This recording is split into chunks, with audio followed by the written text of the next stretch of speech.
बिस्मिल्लाहिर्रहमानिर्रहीम। अस्सलाम वालेकुम नाज़रीन, मैं हूं MSJ और मेरे साथ मौजूद हैं निशात परवेज साहब।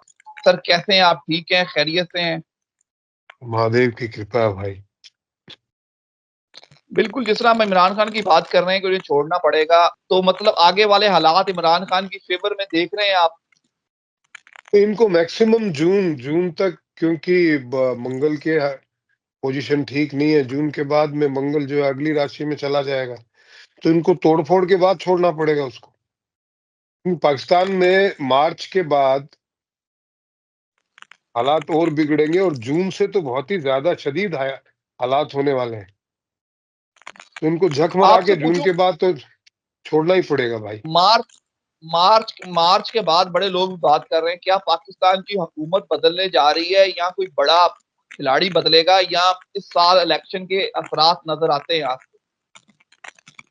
भाई यार, पाकिस्तान में कोई हुकूमत है क्या जो बदलने जा रही? मैंने पहले ही बोला था, ये जो इन्होंने चोरी करके हुकूमत हासिल की है, ये 1-1.5 साल से ज्यादा टिकने वाले नहीं है। मार्च के बाद में लगभग 1 साल 1.25 साल हो जाएगा इनका। तो ये टिकने बिल्कुल। वाले नहीं है, इनको छोड़ना पड़ेगा।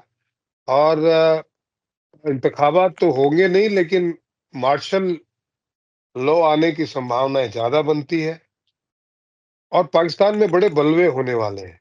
और अब की बार पानी फिर, जैसे बाढ़ आई थी 2-3 साल पहले, फिर वैसे पानी नुकसान। मतलब तो आप कह रहे हैं पाकिस्तान और अफगानिस्तान का महाज भी गर्म होगा? ये ठंडा ही नहीं होने वाला, गर्म तो ऑलरेडी है। और ये मैंने तब भी कहा था जब ये गर्म नहीं था, तो मैंने कहा ये फ्रंट खुलने वाला है आपका। सर अगर थोड़ी सी बात करें, जैसे हिंदुस्तान पाकिस्तान के मामलात होते थे, आजकल चाइना और हिंदुस्तान के मामलात है लद्दाख वाले इशू पे, तो किस तरह देखते हैं कि चाइना हिंदुस्तान का आपस में कोई महाज खुलेगा? नहीं, अभी तो दोनों पीछे हटे हैं, लेकिन ये दिखावा है। चाइना पीछे हटता नहीं है, वो खाली दिखाता है।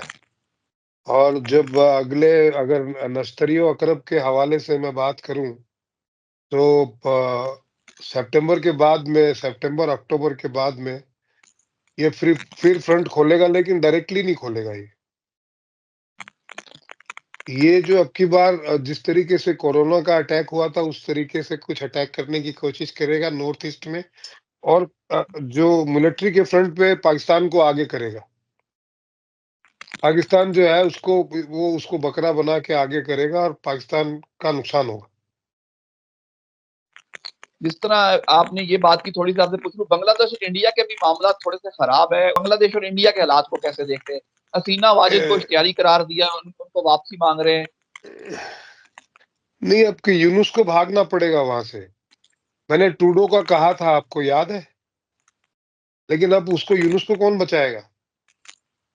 अगर वो नहीं भागा तो उसका मुजीबुर रहमान के जैसा हाल होने वाला है, और इसी साल होने वाला है।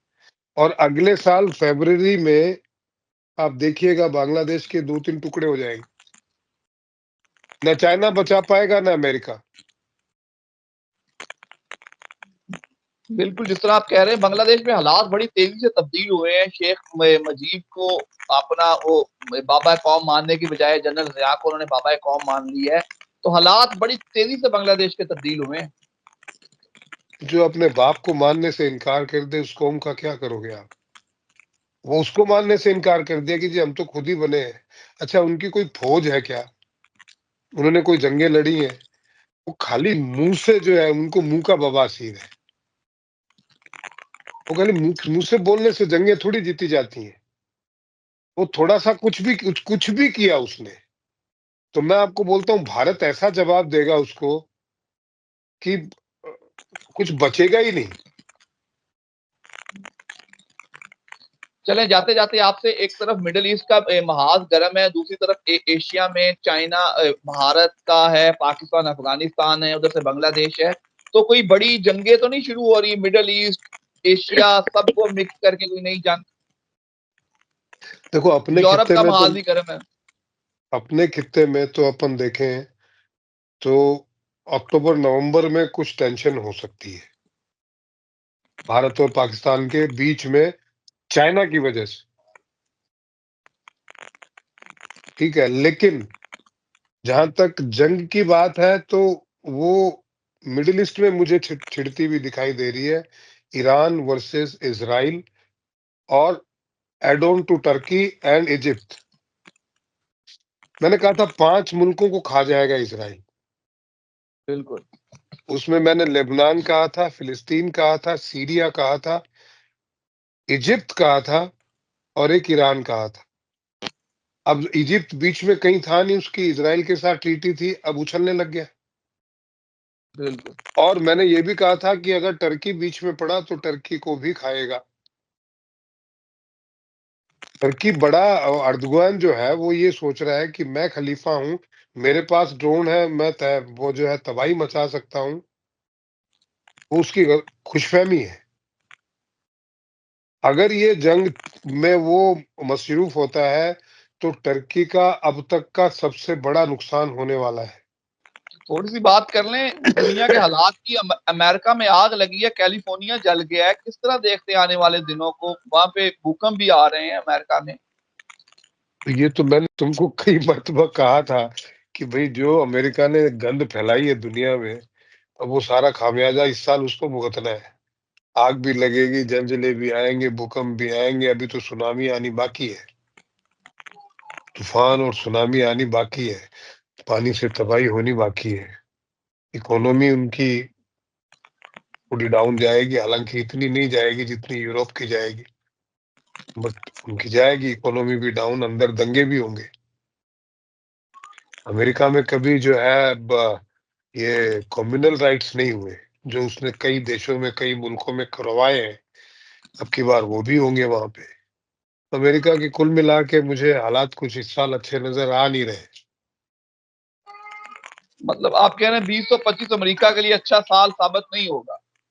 ना जी ना, ये आग भी लगाई गई है, लगी थोड़ी है, लगी थोड़ी थी, जगह जगह उसको सैबोटेज करके लगाया गया है, क्योंकि ट्रंप को ओथ लेने से रोकने की हर संभव कोशिश करेंगे ही, और हो सकता है ट्रंप के ऊपर फिर एक कोई अटैक हो।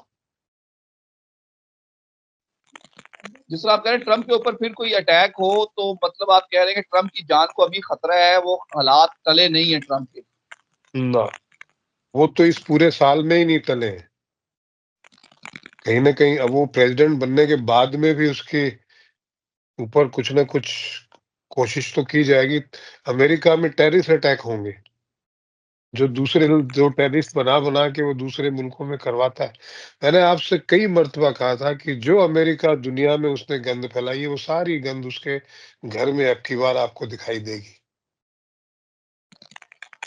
सर ट्रंप के आने से जंगें रुकती नहीं है, अमेरिका का असला बहुत बिकता है। मतलब अब शाम के टुकड़े होने जा रहे हैं, तो जंगें तो मतलब 25 में बहुत ज्यादा होंगी। अमेरिका ने अपना असला तो बेचना है।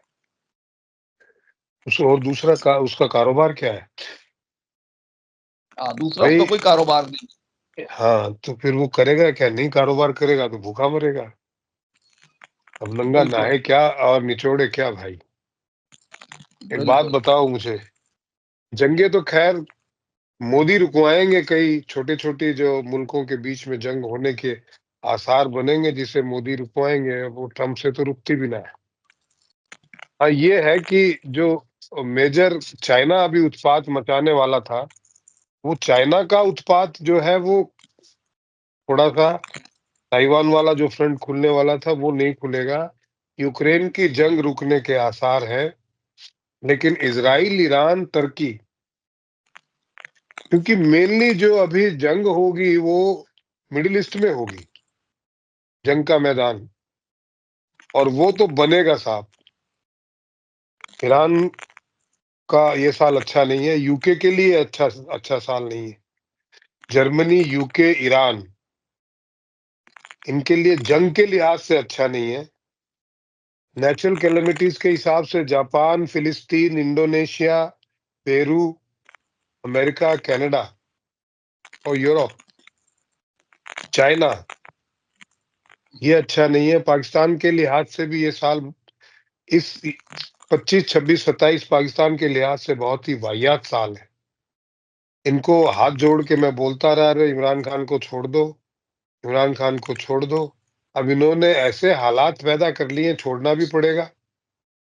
और मुल्क जो है मैं ना कि नहीं कहना चाहता आपके चैनल पे, बट मुल्क के लिए हालात अच्छे नहीं है।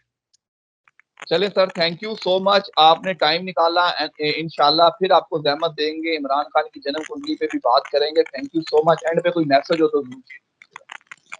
मैसेज यही है कि भाई,